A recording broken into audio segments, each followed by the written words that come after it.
السلام علیکم ورحمۃ اللہ وبرکاتہ۔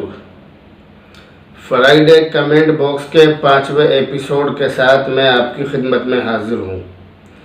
آپ لوگوں کے سوالوں کے جواب دینے کی پوری کوشش کی جاتی ہے اور آپ حضرات سوال بھی کرتے ہیں اور میں ان کا جواب دیتا ہوں۔ تو پہلا سوال حاجی عبدالسلام جدہ سے، یہ معلوم کر رہے ہیں مفتی صاحب السلام علیکم۔ وعلیکم السلام ورحمۃ اللہ وبرکاتہ۔ مفتی صاحب یہ بتلائیے کہ استخارہ کس کام کے لیے کرتے ہیں اور استخارہ کرنے کا طریقہ کیا ہے، استخارے کا وقت بھی بتانا۔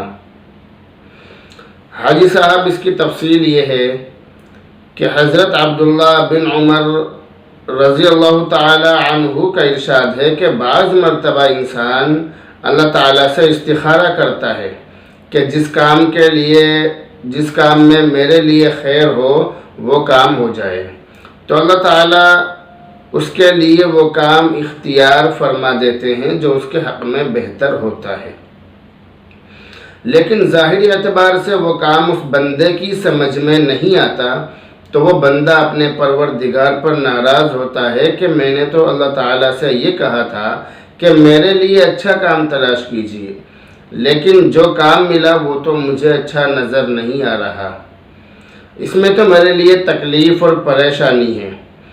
لیکن کچھ عرصے کے بعد، کچھ دنوں کے بعد جب انجام اور نتیجہ سامنے آتا ہے تب اس کو پتہ چلتا ہے کہ حقیقت میں اللہ تعالیٰ نے میرے لیے جو فیصلہ کیا تھا وہی میرے حق میں بہتر تھا۔ اس وقت اس انسان کو پتہ نہیں تھا، اس بندے کو معلوم نہیں تھا، وہ یہ سمجھ رہا تھا کہ اللہ تعالیٰ نے میرے اوپر ظلم کیا ہے، حالانکہ ایسا نہیں ہے۔ استخارہ کسے کہتے ہیں، اس بارے میں لوگوں میں طرح طرح کی غلط فہمیاں بیٹھی ہوئی ہیں، پھیلی ہوئی ہیں۔ استخارے کے تعلق سے لوگوں کے اندر ایسی بہت ساری باتیں ہیں کہ استخارہ کرنے کا کوئی خاص طریقہ اور کوئی خاص عمل ہے، ایسا لوگ سمجھتے ہیں، اور بہت سارے لوگوں کی سوچ اور گمان یہ ہے کہ استخارہ کرنے کے بعد کوئی خواب نظر آئے گا اور اس خواب میں ہمیں بشارت ہوگی، اس میں ہمیں ہدایت دی جائے گی کہ فلاں کام کرو یا نہ کرو، اور استخارے کا ایک خاص وقت ہے۔ استخارہ کرنے کے بعد سونا یہ ضروری ہے تاکہ خواب میں بتلا دیا جائے، ایسا لوگ کہتے اور سمجھتے ہیں، جبکہ رسول اللہ صلی اللہ علیہ وسلم سے استخارہ کرنے کا جو طریقہ مسنون ہے، جو آپ سے ثابت ہے، اس میں اس قسم کی کوئی بات موجود نہیں ہے۔ استخارے کا صحیح طریقہ کیا ہے، استخارے کا سنت طریقہ کیا ہے، وہ آپ جان لیجئے، سمجھ لیجئے اور دوسروں کو بھی بتلائیے۔ استخارے کا صحیح اور سنت طریقہ یہ ہے کہ آدمی 2 رکعت نفل استخارے کی نیت سے پڑھے۔ نیت یہ کرے کہ میرے سامنے 2 راستے ہیں، ان میں سے جو راستہ میرے حق میں بہتر ہو اللہ تعالیٰ اس کا فیصلہ فرما دیں۔ پھر 2 رکعت پڑھے اور نماز کے بعد استخارے کی وہ مسنون دعا پڑھے جو رسول اللہ صلی اللہ علیہ وسلم نے بتلائی ہے۔ یہ بڑی عجیب و غریب دعا ہے، ایک پیغمبر ہی یہ دعا مانگ سکتا ہے، عام لوگوں کے اندر اتنی ہمت نہیں، ان کے بس میں نہیں ہے کہ وہ اتنی بڑی دعا مانگ سکیں۔ اگر آپ اس دعا کا ترجمہ پڑھیں تو آپ کو اندازہ ہوگا کہ واقعی پیغمبر علیہ السلام نے اس دعا کے اندر بہت ساری چیزیں مانگی ہیں۔ چنانچہ وہ دعا استخارے کی جو مسنون دعا ہے، جو اللہ کے نبی علیہ السلام سے ثابت ہے، وہ یہ دعا ہے، آپ اپنی اسکرین پر دیکھیے۔ اللہم انی استخیرک بعلمک وَأَسْتَقْدِرُكَ بِقُدْرَتِكَ وَأَسْأَلُكَ مِنْ فَضْلِكَ الْعَظِيمِ فَإِنَّكَ تَقْدِرُ وَلَا أَقْدِرُ وَتَعْلَمُ وَلَا أَعْلَمُ وَأَنْتَ عَلَّامُ الْغُيُوبِ اللهم إن كنت تعلم أن هذا الأمر خير لي في ديني ومعاشی وعاقبت امری او عاجل امری وآجلہ فاقدرہ ویسرہ ثم بارک لی فیہ وإن كنت تعلم أن هذا الأمر شر لي في ديني ومعاشي وعاقبة أمري أو عاجل أمري وآجله فاصرفه عني واصرفني عنه واقدر لي الخير حيث كان ثم أرزني به.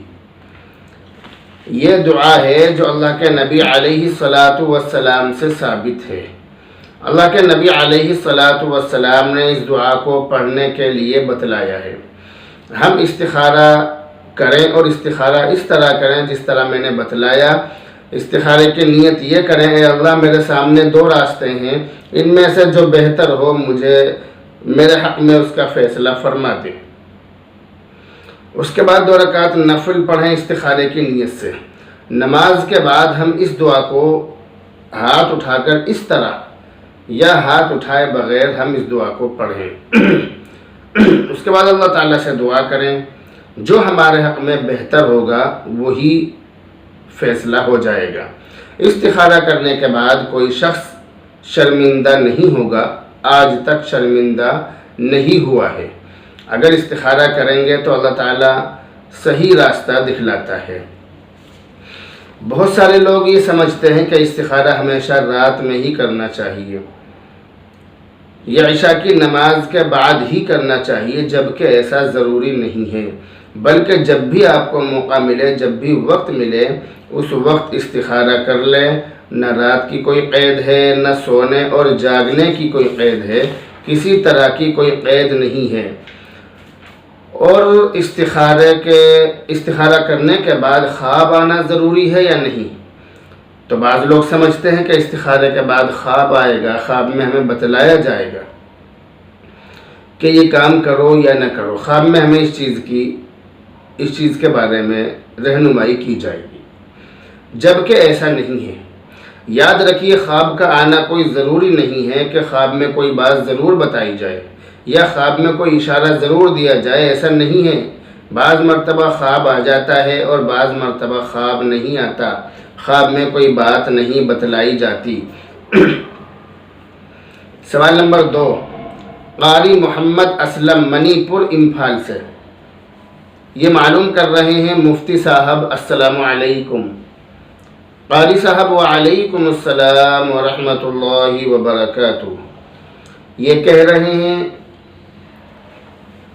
حضرت میں آپ کے بیانات سے بہت فائدہ حاصل کر رہا ہوں. اچھا، ماشاءاللہ. اللہ تعالیٰ آپ کو اور زیادہ فائدہ عطا فرمائے. اللہ تعالیٰ آپ کو علماء کرام کے بیانوں پر عمل کرنے کی بھی توفیق عطا فرمائے. مفتی صاحب ایک مسئلہ بتلائیے کہ بینک سے ملنے والے بیاج کو کہاں کہاں خرچ کر سکتے ہیں اور اس رقم کو بینک میں چھوڑ سکتے ہیں یا نہیں؟ بینک سے جو بیاج ملتا ہے، جو سود ملتا ہے، ہم جو اپنا پیسہ وہاں پر جمع کرتے ہیں اور اس پیسے پر جو انٹرسٹ ملتا ہے، جو بیاج ملتا ہے، جو نفع ملتا ہے، اس کو ہم سود، بیاج کسی بھی نام سے یاد کر سکتے ہیں. تو اس کے بارے میں قاری صاحب نے سوال کیا ہے. تو اس رقم کو بینک میں نہیں چھوڑنا چاہیے. اس کو بینک میں چھوڑنے سے ایک سودی کاروبار میں، ایک بیاج کے کاروبار میں تعاون اور مدد ہوتی ہے. اور کبھی کبھی ایسی رقوم کا، ایسے پیسوں کا استعمال مذہب اسلام کے اور مسلمانوں کے خلاف بھی ہوتا ہے.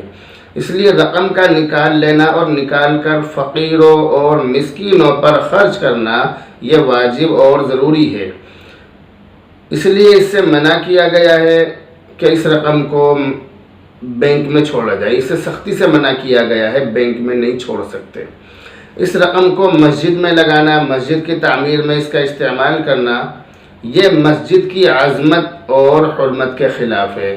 تو اس لیے اس کام کو بھی نہیں کرنا چاہیے. اس سے بھی سختی سے منع کیا گیا ہے. آپ ماشاءاللہ قاری صاحب پڑھے لکھے ہیں، آپ تفصیل کے لیے کتابوں کا مطالعہ کر سکتے ہیں. سوال نمبر 3، عبد المنان الہ آباد سے، یہ کہہ رہے ہیں کہ مفتی صاحب السلام علیکم۔ وعلیکم السلام ورحمۃ اللہ وبرکاتہ۔ یہ کہہ رہے ہیں کہ ہماری مسجد کے امام صاحب نے محلے میں ہی ایک لال خط لکھا، پھر وہاں پر انہوں نے ناشتہ بھی کیا اور لال خط لکھنے کے 1100 روپے بھی ان کو ملے جو انہوں نے خوشی سے لے کر رکھ لیے۔ ایسے امام کے پیچھے نماز پڑھنا کیسا ہے؟ عبد المنان صاحب، ایسے امام کے پیچھے نماز پڑھنا کیسا ہے وہ تو بعد کی بات ہے، پہلی بات یہ ہے کہ آپ لوگ کب سدھریں گے؟